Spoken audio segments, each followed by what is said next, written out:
Hi guys, welcome to my channel Sachin destination classes. I hope you all are doing very well. बहुत अच्छे से आपकी पढ़ाई चल रही है, बहुत अच्छे से तैयारी चल रही है। Till now we have completed exercise 4.2। In today's class will proceed with our next exercise, that is exercise 4.3। जिन स्टूडेंट का ओल्ड एडिशन है उनकी बुक में ये एक्सरसाइज 4.4 है, तो जो आपके ओल्ड एडिशन में एक्सरसाइज 4.4 है वही आपके न्यू एडिशन की एक्सरसाइज 4.3 है। यहाँ तक सारी बात समझ में आ गई? ठीक है। तो 4.3 का जो आपका कंसेप्ट है वो है आपका माइनर एंड को फैक्टर। वो आपका क्या, माइनर एंड को फैक्टर। और माइनर एंड को फैक्टर कैसे फाइंड किया जाता है? बहुत सिंपल है। स्पेशली अगर 2/2 डेटर्मिनेंट है तो देखो, ये जो डेटर्मिनेंट है ये आपका 2/2 है। This is determinant 2/2।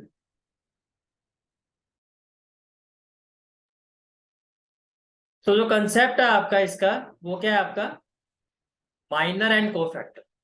तो देखो, जहां डेटर्मिनेंट 2/2 ऑर्डर का होता है, जैसे ये डेटर्मिनेंट आपका 2/2 ऑर्डर का है, ये भी आपका 2/2 ऑर्डर का है। तो 2/2 ऑर्डर का पहले हम ये समझेंगे कि 2/2 ऑर्डर वाले डेटर्मिनेंट्स के माइनर और कोफैक्टर कैसे निकाले जाते हैं। पहले मैं माइनर की बात करता हूँ। कितने एलिमेंट्स है? 1 2 3 4। तो जितने एलिमेंट्स है उतने ही माइनर होंगे। ये वाला एलिमेंट किस पोजीशन पर है? 1 1। तो फर्स्ट माइनर को आपका हो गया M11। ये हो गया आपका M12।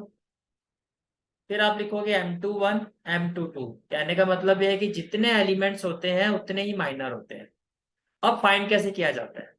M11 का मतलब ये हो गया कि आप फर्स्ट रो और फर्स्ट कॉलम को छोड़ दो। फर्स्ट रो और फर्स्ट कॉलम को छोड़ दो तो M11 की वैल्यू क्या हो जाएगी? 3। तो ये आपका M11 हो गया। देन M12 का मतलब क्या हो गया कि आप फर्स्ट रो सेकंड कॉलम को छोड़ दो तो इसकी वैल्यू हो जाएगी 0। ये हो गया आपका 0, ये हो गया आपका 0। देन M21 का मतलब क्या हो गया कि आप सेकंड रो और फर्स्ट कॉलम को छोड़ दो तो इसकी वैल्यू क्या हो जाएगी? सेकंड रो और फर्स्ट कॉलम को छोड़ दो तो इसकी वैल्यू क्या हो जाएगी? -4। इसकी वैल्यू -4 हो जाएगी। देन M22 का मतलब क्या हो गया कि आप सेकंड रो सेकंड कॉलम को छोड़ दो तो इसकी वैल्यू क्या हो जाएगी? 2। इसकी वैल्यू क्या हो जाएगी? 2। ये हो गया माइनर। अब को फैक्टर कैसे निकाला जाता है? को फैक्टर बहुत ही सिंपल है। को फैक्टर का कंसेप्ट कि जो भी माइनर आपके ऑड प्लेसेस पर है, मैं ध्यान से सुनना जो मैं कह रहा हूँ, जो भी माइनर आपके ऑड प्लेसेस पर है उनका साइन चेंज करो। ये तो इवन प्लेस में है। वाई? बिकॉज 1 + 1 क्या होगा? 2। तो ये तो आपका एज इट इज रहेगा। ये आपका ऑड प्लेस पर है। 1 + 2 क्या होता है? 3।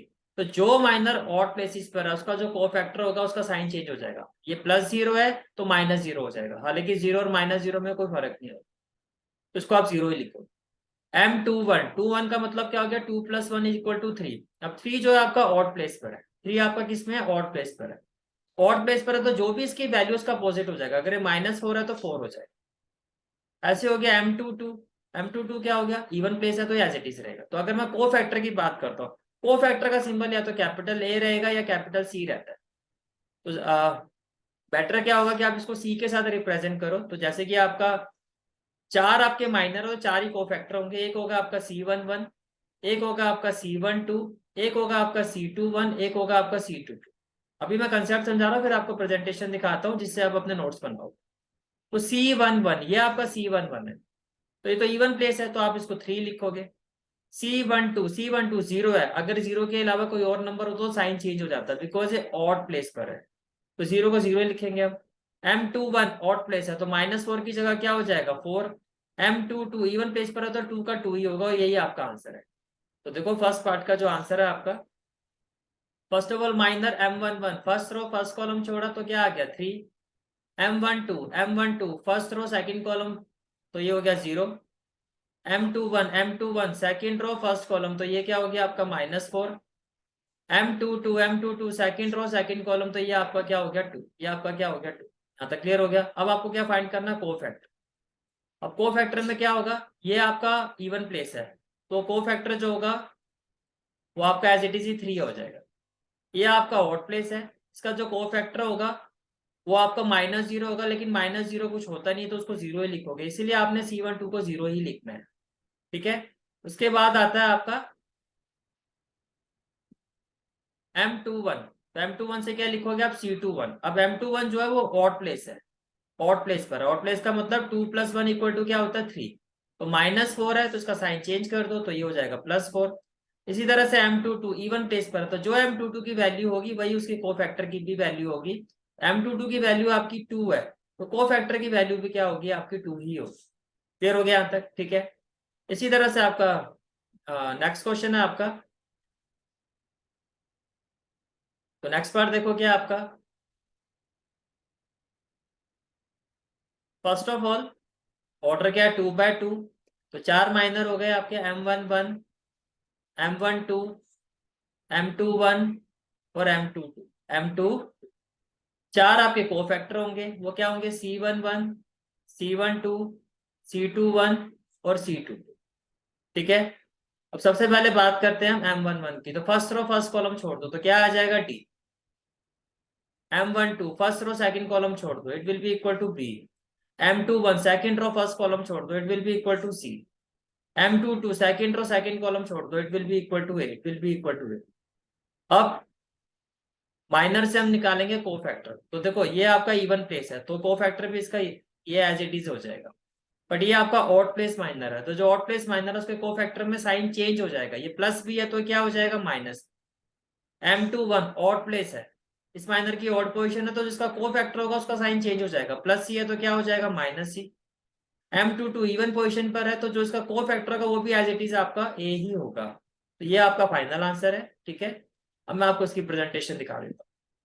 ये देखो, तो आप इस क्वेश्चन को करोगे तो आपके जो माइनर होंगे वो M11 क्या होगा, M11 first row first column that is D। M12 क्या होगा, first row second column that is B। M21 क्या होगा, second row first column that is C। और M22 क्या होगा, second row second column that is A, that is A। अब हम बात करते हैं कोफैक्टर्स की। तो C11 क्या होगा, first row first column that is D। M12 क्या होगा, first row second column that is B। लेकिन ये ऑड पोजीशन है तो जो भी इसकी वैल्यू थी उसका साइन चेंज हो जाएगा तो माइनस भी हो जाएगा। फिर हो जाएगा M21 second row first column, तो ये क्या हो जाएगा आपका C। ऑड पोजीशन है तो minus C। And then M22 second row second column, तो क्या हो जाएगा A। इवन पोजीशन है तो एज इट इज A ही आएगा। ये क्लियर हो गया यहाँ तक? ठीक है। अब यही कंसेप्ट जो आता है आपका, वो आता है आपका 3/3 के जो डेटर्मिनेंट होता है, जिनका ऑर्डर 3/3 होता है, उनको हम कैसे फाइंड करते हैं। 3/3, ठीक है।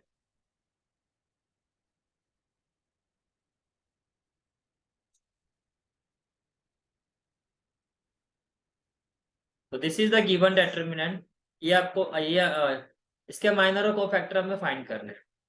तो फर्स्ट ऑफ ऑल देखो आप, अगर मैं माइनर की बात करता हूँ, जितने एलिमेंट्स हैं उतने माइनर हो। तो यहाँ पर देखो क्या होगा, M11, M12, M13। इसी तरह से फिर क्या होगा, M21, M22 और M23।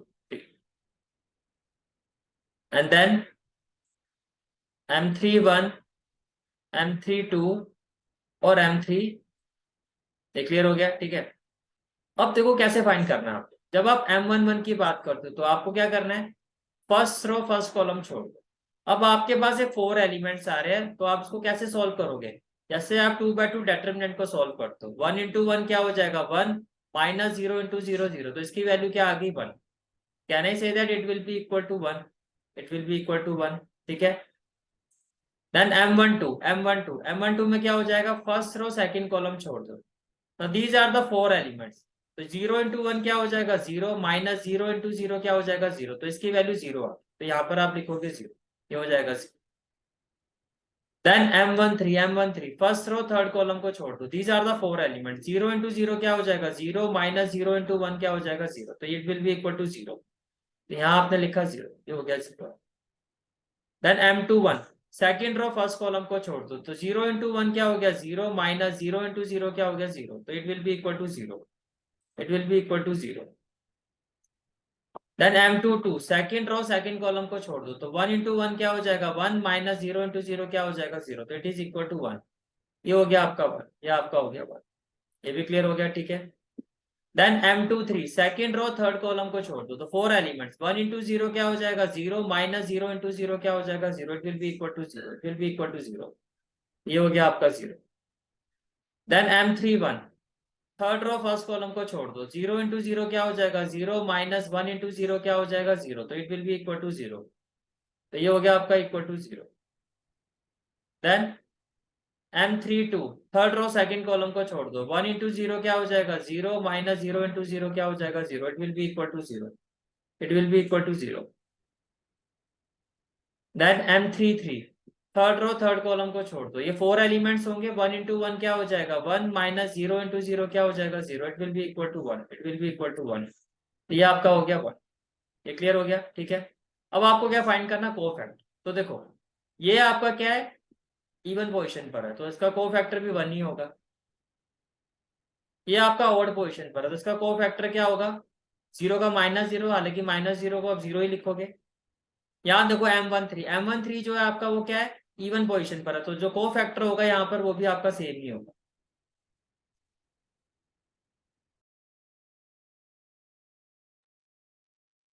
नाउ M21, देखो M21 के केस में क्या होगा, जब आप M21 के केस में देखो तो यहाँ पर जो कोफैक्टर होगा वो क्या होगा, 0 है तो 0 में देखो सोचना है 0 लिखो। ये आपका इवन पोजीशन है तो इसका कोफैक्टर भी सेम ही रहेगा तो 1 ही रहेगा। ये आपका ओड पोजीशन पर है लेकिन 0 है तो 0 होने की वजह से इसको आप एज इट इज लिखो।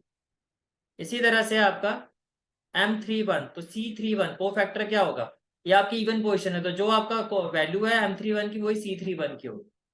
देन C32 0 है तो 0 ही आएगा आपका, और C33 ये इवन पोजीशन है तो जो इसकी वैल्यू माइनर फैक्टर की है वही कोफैक्टर की भी होगी, तो ये आपका आंसर होगा। क्लियर हो गया, ठीक है।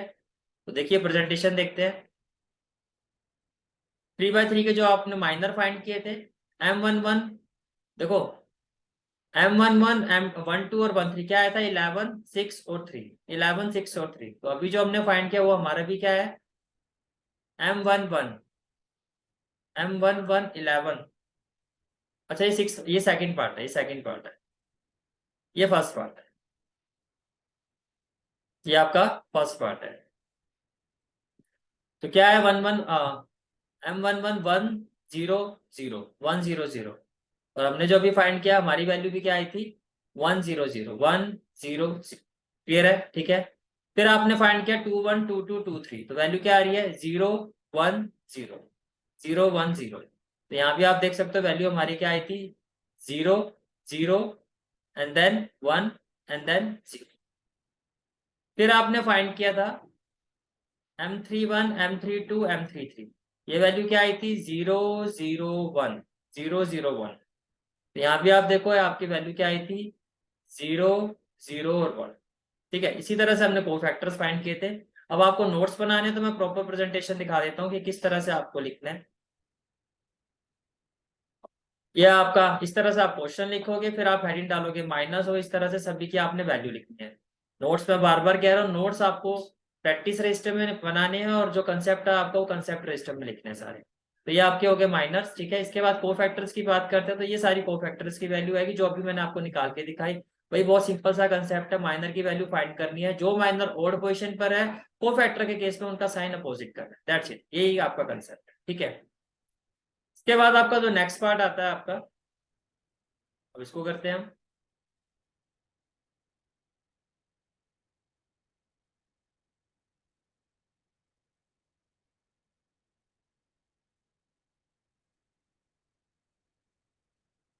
First of all M11 M12 M13, then M21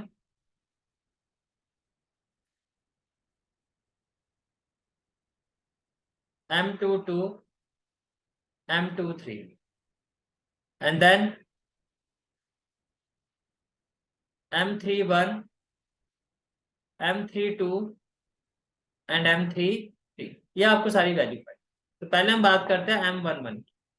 first row first column छोड़ दिया, ये चार एलिमेंट्स हैं, कैसे सॉल्व करोगे, 5 2 जा 10 with minus sign, with minus sign, minus minus क्या हो जाएगा +1, तो 10 + 1 कितना हो गया 11, तो इक्वल टू में आ गया आपका 11, इक्वल टू में क्या हो गया आपका 11, ठीक है।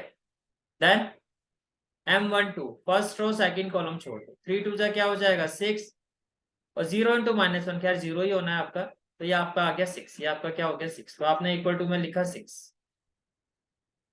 Then M13 first row third column छोड़ दो, 3 1 जा क्या हो जाएगा 3 -0, तो ये क्या हो जाएगा आपका 3 3, तो आपने इसको लिखा 3।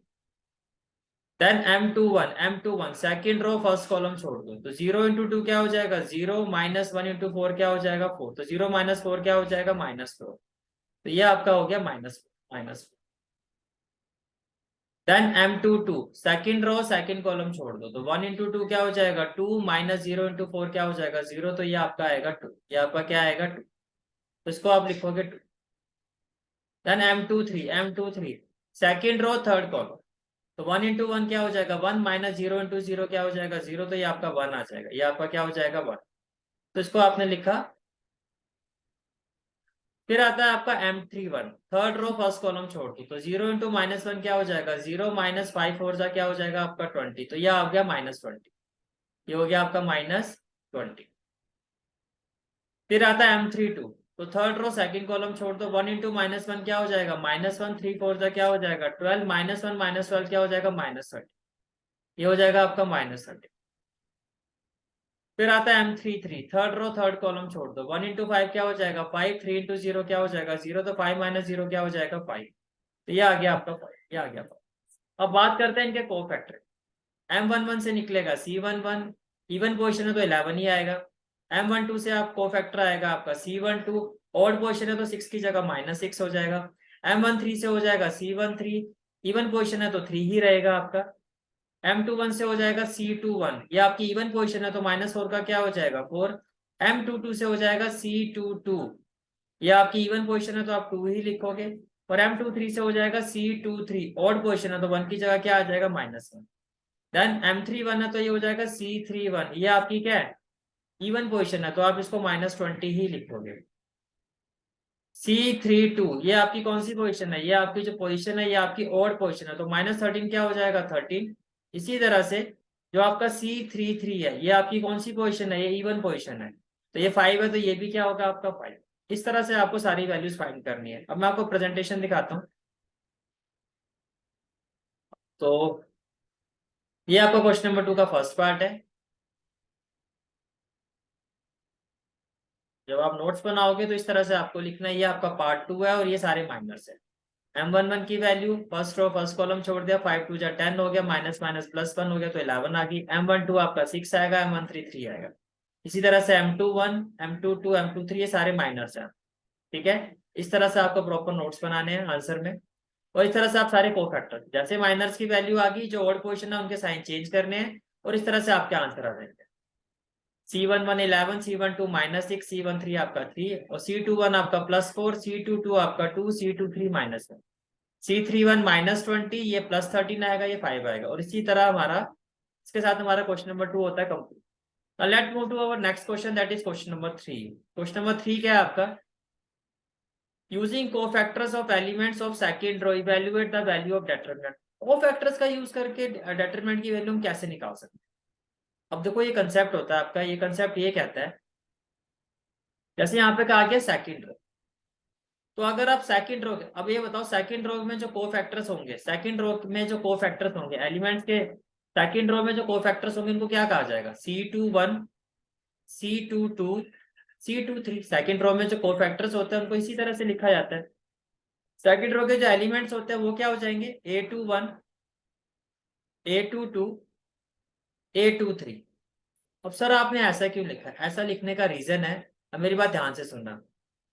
जिस भी रो या कॉलम के आप कोफैक्टर्स ले रहे हो, अगर उन्हीं के एलिमेंट्स को उनके साथ मल्टीप्लाई कर देते हो, जैसे कि अगर कोफैक्टर C22 है उसको A22 के साथ मल्टीप्लाई कर देते हो, कोफैक्टर C23 है उसको A23 के साथ मल्टीप्लाई कर देते हो, और फिर जब आप इन सबका सम कर दोगे तो आपका जो आंसर होगा वो किसके इक्वल होगा, which will be equal to the value of determinant, it will be equal to the value of determinant. एक और एग्जांपल देता हूँ। ये आपका क्या है फर्स्ट कॉलम, फर्स्ट कॉलम में जो कोफैक्टर होंगे वो क्या होंगे, ये होगा आपका C11, ये होगा आपका C21 और ये होगा आपका C31, ये होगा C31। ये समझ में आ गया आपको, ठीक है। अब जो एलिमेंट्स होंगे वो क्या होंगे A11, ये होगा A21, ये होगा A31। इन सबको ऐड कर दो, इन सबको ऐड कर दो। इनको ऐड करने के बाद जो आपका आंसर आएगा that will be equal to the value of determinant. अब एक इंपॉर्टेंट कंसेप्ट, आपने मान लीजिए सेकंड रो के कॉलम, सेकंड रो के कोफैक्टर्स दे लिए जो क्या होंगे C21 C22 और C23। बट आपने जब इनको मल्टीप्लाई किया सेकंड रो के एलिमेंट के साथ नहीं किया, किसी और रो के एलिमेंट के साथ करते, लाइक आपने कर दिया फर्स्ट रो के एलिमेंट के साथ, तो क्या हो जाएगा A11 A12 A13। अब इस केस में जो आपका आंसर आएगा it will always be equal to 0। बहुत ही इंपॉर्टेंट प्रॉपर्टी है, एमसीक्यू में इसका यूज होता है। सीधा आपको क्वेश्चन दिया होगा और आपको पूछा जाएगा इस तरह से, आपके ऑप्शन गिवन होगी कि ये किसके इक्वल आएगी या कोई वैल्यू गिवन होगी, तो आपको देखना है अगर को फैक्टर्स के साथ जो एलिमेंट प्रोडक्ट में है वो उसी सेम रो के नहीं है। जैसे कि अगर कॉलम की मैं बात करता हूँ, आपने फर्स्ट कॉलम ले लिया C31, not first column, third column C31 C32 और C33, लेकिन आपने जो प्रोडक्ट किया इन सभी को फैक्टर के साथ वो सेकंड कॉलम का कर दिया, तो ये हो जाएगा आपका A21 A22 A23। फिर आपने इनका सम कर दिया तो it will be equal to 0। लेकिन अगर आप कॉलम 3 के कोफैक्टर्स के साथ कॉलम 3 के एलिमेंट्स का ही प्रोडक्ट निकालते हो और उनका सम करते हो, then it will be equal to the value of determinant. I hope यहाँ तक आपको सारी चीजें समझ में आ गई होगी। तो देखो जो आपका कंसेप्ट है वो क्या है आपका, आपको ये कहा गया क्वेश्चन में,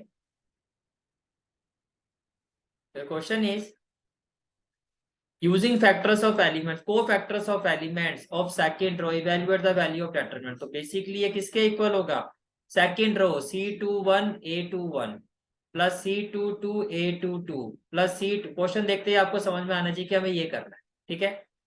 तो जब आप इसको सॉल्व करोगे तो सबसे पहले आपको क्या करना है, आपको फाइंड करना को फैक्टर ऑफ R2। आपको क्या फाइंड करना है, को फैक्टर ऑफ R2। तो देखो अगर को फैक्टर में फाइंड कर, पहला कोफैक्टर क्या होगा C21, तो C21 देखो सेकंड रो फर्स्ट कॉलम छोड़ो, 3 3 जा क्या हो जाएगा 9 और 8 माइनस 2 कितना हो जाएगा, 3 3 जा 9 और 8 2 जा क्या हो जाएगा 16, तो 9 माइनस 16 होता है -7। लेकिन C221 जो है आपकी वो ऑड पोजीशन है, तो ये -7 की जगह आप इसको क्या लिखोगे +7। ये क्लियर हो गया। फिर आता है C22, सेकंड रो छोड़ दो सेकंड कॉलम छोड़ दो, 5 3 जा क्या हो जाएगा 15 और 1 8 जा क्या हो जाएगा 8, 15 माइनस 8 क्या होता है 7, और ये आपकी इवन पोजीशन है, तो जैसा का जैसा ये एलिमेंट है +7 है तो +7 ही लिखोगे। फिर आता है C23, तो सेकंड रो थर्ड कॉलम छोड़ दो, तो 5 2 जा क्या हो जाएगा 10 और 1 3 जा क्या हो जाएगा 3, ये आ गया आपका 7। अब 2 3 जो है आपकी वो ऑड पोजीशन है, तो 7 को आप क्या लिखोगे -7। अब आपको कुछ नहीं करना, तो वैल्यू ऑफ डिटरमिनेंट किसके इक्वल हो जाएगी, वैल्यू ऑफ डिटरमिनेंट जो होगी वो किसके इक्वल होगी 7 and position element of A21 that is 2 plus 7 into A22 plus -7 into A23। Second row के पोजीशन एलिमेंट्स के साथ आप इसको जब प्रोडक्ट निकालोगे कॉरस्पॉन्डिंग को फैक्टर्स का और उसका सम करोगे, बट वी विल हैव 7 2 जा 14, 7 इंटू 0 0 और -7, 14 minus 7 is equal to 7। This is the final answer of this question. Clear हो गया। तो value of determinant will be equal to A21 into C21 plus A22 into C22 plus A23 into C23, और जब आप solve करोगे this will be the answer.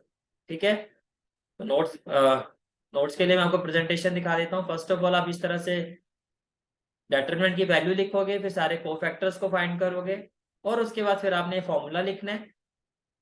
Formula लिखना बहुत जरूरी है, नहीं तो मार्क्स कट जाएंगे। फॉर्मूला लिखोगे, प्रेजेंटेशन में जैसा मैं दिखा रहा हूँ, प्रेजेंटेशन का मतलब आंसर आपको उसी तरह से देना है। कंसेप्ट में अलग से सारे आपको सेपरेटली समझा ही रहा हूँ, ठीक है। अब हम बात करते हैं, जो मैंने अभी आपको कंसेप्ट बताया था मैं उसकी बात कर रहा हूँ। देखो क्या बताया था मैंने आपको, if we multiply elements of same row or column with respectively same row or column then we get the value of determinant। जैसे कि मैंने कहा अगर फर्स्ट रो के कोफैक्टर को फर्स्ट रो के एलिमेंट के साथ मल्टीप्लाई कर दोगे, सेकंड रो के कोफैक्टर को सेकंड रो के एलिमेंट के साथ मल्टीप्लाई करके उनका सम कर दोगे, तो आपको डेटरमिनेंट की वैल्यू मिलेगी। Same for the column, but second property is if we multiply cofactor of any row, किसी रो के कोफैक्टर है विद अदर रो एलिमेंट, लेकिन एलिमेंट किसी और रो के, लाइक सेकंड रो के कोफैक्टर है लेकिन एलिमेंट जो है वो आपके फर्स्ट रो के थर्ड रो के, then the value will be equal to 0। और cofactor of any column, row के साथ रो कॉलम के साथ column, cofactor of any column with other column position element. Column मान लो कि जो आपके कोफैक्टर है फर्स्ट कॉलम के हैं और जो आपके एलिमेंट्स है वो सेकंड कॉलम है थर्ड कॉलम के, तो जब आप उसको सोल्व करोगे you will get 0। Like first column के कोफैक्टर लेकिन एलिमेंट जो आपने लिए हैं वो सेकंड कॉलम के लिए, तो ये किस तरह का कॉम्बिनेशन बन गया आपका, कोफैक्टर हो गया आपका फर्स्ट कॉलम के, तो ये हो जाएगा C11, फिर क्या हो जाएगा C21, फिर क्या हो जाएगा C31, लेकिन जो एलिमेंट्स आपने लिया वो लिए सेकंड कॉलम के, तो ये क्या हो जाएगा आपका A21। सेकंड कॉलम, जब आप सेकंड, ये आपका इस तरह से हो गया सेकंड कॉलम, तो ये क्या हो जाएगा, फर्स्ट रो सेकंड कॉलम, तो ये हो जाएगा A12। फिर ये वाला एलिमेंट क्या हो जाएगा, सेकंड रो सेकंड कॉलम, तो A22। फिर ये एलिमेंट क्या हो जाएगा, ये वाला जो एलिमेंट होगा थर्ड रो सेकंड कॉलम, तो ये हो जाएगा A32। अब इसको जब आप A32, तो जब आप इनका सम करोगे तो it will be equal to 0, it will be equal to. Clear है यहाँ तक, ठीक है। इसके एग्जाम्पल के तौर पर आपने क्या किया, इन सभी के कोफैक्टर निकाले, इस डेटरमिनेंट के कोफैक्टर निकाले। अब देखो मैं यही आपको करके दिखाता हूँ।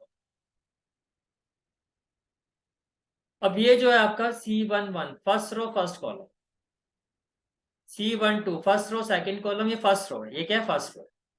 अब मैं फर्स्ट रो के साथ मल्टीप्लाई कर रहा हूँ सेकंड रो के एलिमेंट्स, सेकंड रो के elements, what we will have, देखो -2, सेकंड रो का एलिमेंट क्या है 2, प्लस -5, सेकंड रो का एलिमेंट क्या है 0, कॉरस्पॉन्डिंग एलिमेंट +4, और सेकंड रो का कॉरस्पॉन्डिंग एलिमेंट क्या है, ×1। अब देखो क्या आंसर आएगा, what will be our answer, -2 × 2 -4, -5 × 0 0, और ये हो गया +4, तो आपका आंसर क्या आ रहा है 0।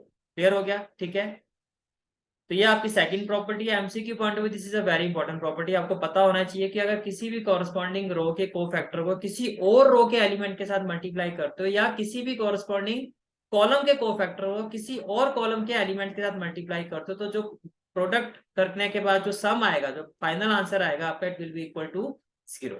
ठीक है, अभी भी क्लियर ना हो तो कमेंट बॉक्स में मुझे बता देना, मैं नेक्स्ट क्लास में दोबारा एक्सप्लेन कर दूंगा। ठीक है, अब हम चलते हैं हमने क्वेश्चन नंबर 4 की तरफ। क्वेश्चन नंबर 4, तो क्वेश्चन नंबर 4 देखो हमारा क्या है,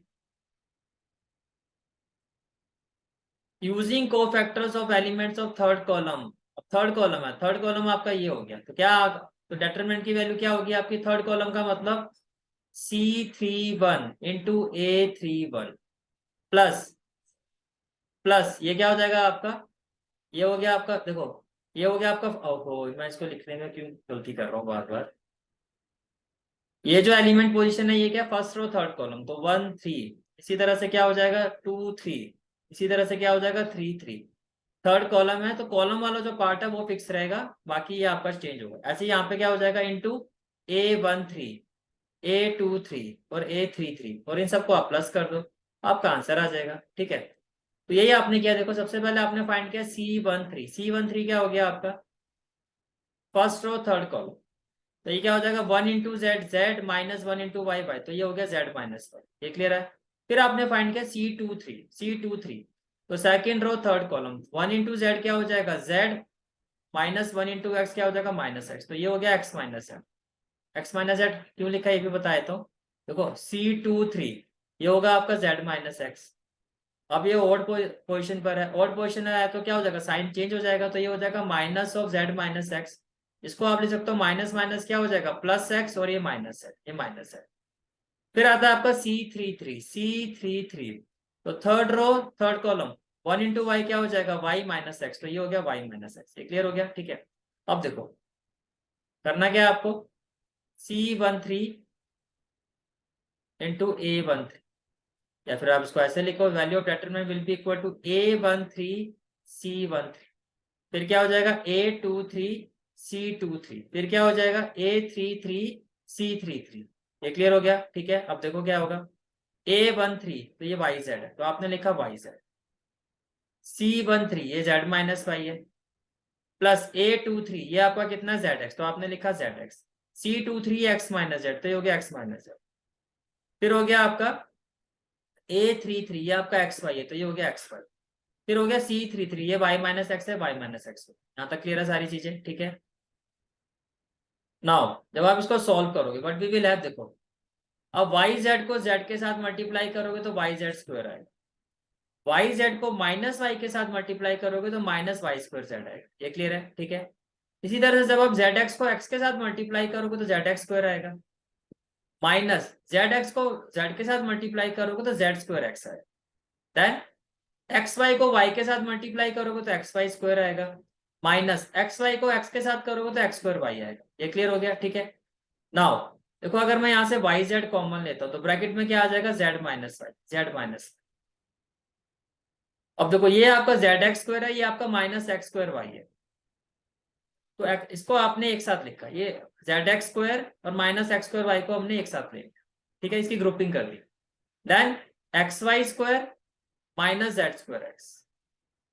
अब ऐसा, अब देखो है क्या यहाँ पर, यहाँ से तो वाई जेड कॉमन आ गया, जेड माइनस वाई हो गया, यहाँ से कॉमन क्या आ जाएगा एक्स स्क्वायर, तो ब्रैकेट में क्या आ जाएगा z minus x, z minus y. तो देखो यहाँ भी जेड माइनस वाई, यहाँ भी जेड माइनस वाई, यहाँ भी देखो आप, अगर आप यहाँ से एक्स कॉमन लेते हो या माइनस एक्स कॉमन लेते हो तो ये भी क्या हो जाएगा, माइनस की जगह क्या हो जाएगा प्लस, और प्लस की जगह क्या हो जाएगा माइनस। मीन्स आप कर क्या रहे हो, आप एक कॉमन फैक्टर बना रहे हो जेड माइनस वाई, आप एक कॉमन फैक्टर बना रहे हो जेड माइनस वाई। क्लियर है यहाँ तक, ठीक है। तो देखो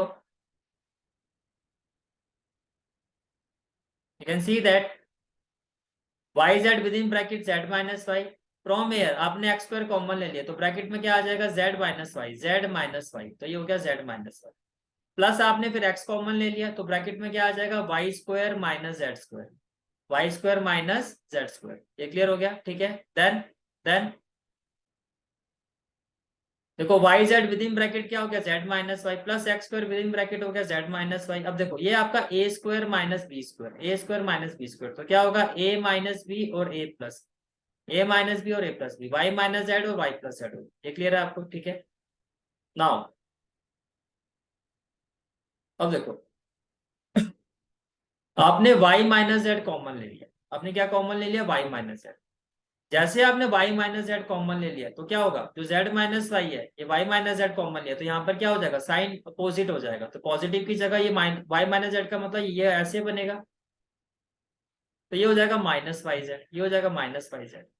फिर आपने यहाँ से भी y माइनस जेड कॉमन लिया तो इसको y माइनस जेड बनाने के लिए मुझे यहाँ पर माइनस लेना पड़ेगा, तो ये आ जाएगा माइनस एक्स स्क्वायर। फिर यहाँ से आपने y माइनस जेड कॉमन ले लिया तो we are left with x with in bracket y plus z. फिर से बताता हूँ, आपने कॉमन लिया y माइनस, तो ये y माइनस जेड कैसे बनेगा माइनस कॉमन, और ये भी y माइनस जेड कैसे बनेगा माइनस कॉमन। तो जैसे आपने y माइनस जेड कॉमन ले लिया ब्रैकेट में क्या आ जाएगा minus y z minus x square plus x और with in bracket y plus z. ये क्लियर हो गया, ठीक है। अब ये हो जाएगा minus y z minus x square, x into y क्या हो जाएगा प्लस एक्स वाई, और प्लस एक्स इंटू जेड क्या हो जाएगा प्लस एक्स जेड। ये क्लियर हो गया यहाँ तक, ठीक है। नाउ ये हो गया आपका वाई माइनस जेड। अब देखो ये क्या हो गया आपका x y minus y z plus x z और minus x square, minus x square. Then देखो एक्स वाई और माइनस वाई जेड से आप कॉमन क्या ले सकते हो, वाई कॉमन ले लोगे तो ब्रैकेट में क्या आ जाएगा एक्स माइनस जेड, और एक्स जेड और एक्स स्क्वायर से आप कॉमन क्या ले लोगे एक्स, तो ब्रैकेट में क्या आ जाएगा z minus x, z minus x, ठीक है।